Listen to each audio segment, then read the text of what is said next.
ఒక భయంకరమైన నేరగాడి చుట్టూ ఉన్న ప్రపంచాన్ని ఆవిష్కరించగలిగే ఒకానొక గొప్ప అవకాశం ఇప్పుడు రాష్ట్ర సిఐడి విభాగానికి వచ్చింది. భానుకిరణ్ సెటిల్మెంట్లు, కబ్జాలు, బెదిరింపులు, సినిమా, రాజకీయాలు, గవర్నమెంట్ ఆఫీసర్లు, ఇలా అతని సామ్రాజ్యంలో అందరూ భాగస్వామ్యులే. అతను ఒక హత్య చేసి సంవత్సరంన్నర పరారీలో ఉండి ఇప్పుడు పట్టుబడ్డాడో లేక లొంగిపోయాడో కానీ అతన్ని తమ కస్టడీకి అప్పజెప్పాలంటూ సిఐడి చేసుకున్న అప్పీల్ ను కోర్టు అంగీకరించింది. 9 రోజుల పాటు ఇతన్ని ఇంటరాగేట్ చేయొచ్చంటూ తీర్పు కూడా ఇచ్చేసింది. భానుకిరణ్ సూరి అనుచరుడిగా మామూలు జనానికి తెలిసింది అతను ఆ సూరిని నగరం నడిబొడ్డున దారుణంగా పాయింట్ బ్లాంక్ రేంజ్ లో కాల్చి పారేసినప్పుడే. ఈ తరహా గ్యాంగ్ వార్లకు హైదరాబాద్ ఎప్పుడూ దూరమే. ఒక బెజవాడ లేకపోతే మరో అనంతపురం వంటి పట్టణాల్లోనూ నగరాల్లోనూ అతి మామూలుగా జరిగే ఇటువంటి గ్యాంగ్ ఫైట్స్ హైదరాబాద్ లో మొదలయ్యాయా అన్న అనుమానాలు వచ్చేశాయి. నికార్సుగా నిజాలు రాబట్టగలిగితే ఈ భానుకిరణ్ ఖచ్చితంగా కొంతమంది రాజకీయ నాయకులతో తనకున్న సంబంధాల్ని బయట పెట్టగలడు. పెద్దోళ్ల అండదండలతోనే తన నేర సామ్రాజ్యాన్ని ఎలా విస్తరించుకోగలిగాడో స్పష్టమైన ఆధారాలతో అతను చెప్పగలడంలో డౌటే లేదు. అందుకు సిఐడికి 9 రోజుల గడువు చాలు. అతని ఫ్యామిలీ మెంబర్స్ మధ్య గాని అతనికి నచ్చిన న్యాయవాది ముందు గాని ప్రశ్నించాలనే కోర్టు నిబంధన ఉంది కాబట్టి సదరు సిఐడి తన పనిని ఎటువంటి ఇబ్బందులు లేకుండా చేసుకోగలదా అన్నది అందరికీ వస్తున్న డౌట్. సిఐడి పేరు ప్రతిష్ట అంతటి స్థాయికి పడిపోయాయన్నమాట.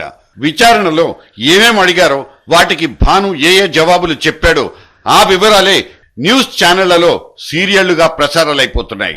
సినిమా పరిశ్రమలో తనకున్న సంబంధాల్ని భాను ఏకరువు పెట్టిన వివరాలు చూస్తుంటే అతగాడు చేసిన నేరాల బరువు భరించలేనంతగా ఉందనేది స్పష్టమైపోతుంది.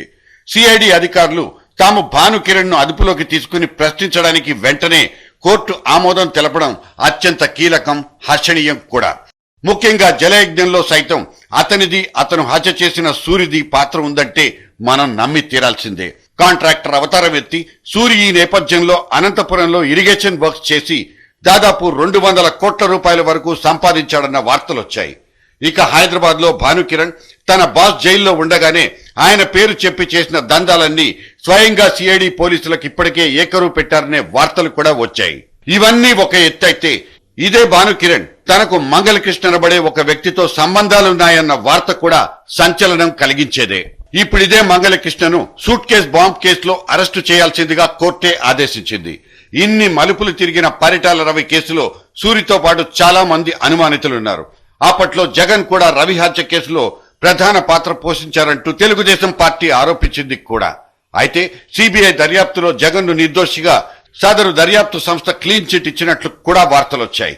ఇవాళ జగన్ రాజకీయంగా తన ప్రధాన ప్రత్యర్థులైన కాంగ్రెస్, తెలుగుదేశం పార్టీల కంటే పై స్థాయిలో ఉన్నారనే సర్వేలు ఒకవైపు, ఆయన అక్రమాస్తుల కేసులో ఒక కొలిక్కొచ్చిన సిబిఐ దర్యాప్తు ఇంకోవైపు కనిపిస్తున్న నేపథ్యంలో అకస్మాత్తుగా భానుకిరణ్, మంగళకృష్ణ వ్యవహారాలు వార్తలుగా మారడంతో మూడో కోణం ఏదైనా ఉందా అన్న అనుమానాలు కొంతమందిలో కలుగుతున్నాయి. ఇక్కడ దర్యాప్తు చేస్తున్న సంస్థ రాష్ట్ర సిఐడి. గతంలో సిఐడి దర్యాప్తు అంటే కేస్ క్లోజ్ అనే సెటైర్లు వినిపించేవి. అయితే మారిన పరిస్థితుల్లో ముఖ్యంగా ఏసీబీ వంటి సంస్థలు మద్యం కేసుల్లో నిష్పక్షపాతంగా దర్యాప్తును చేస్తున్న నేపథ్యంలో ఇక్కడ సిఐడి పోలీసులు కూడా చిత్తశుద్ధితో ఈ కేసును అనేక కోణాల నుంచి కూలంకషంగా శోధించి నిజానిజాలు రాబడతారన్న చిన్న ఆశ అయితే కనిపిస్తోంది. మిణుకుమంటున్న ఈ చిన్ని ఆశను సిఐడి దేదీప్యమానంగా వెలిగిస్తుందా లేక ఆర్పేసి చేతులెత్తేస్తుందా అన్నది సమాధానం చెప్పాల్సింది ఈ క్యాలెండర్ ఒక్కటే.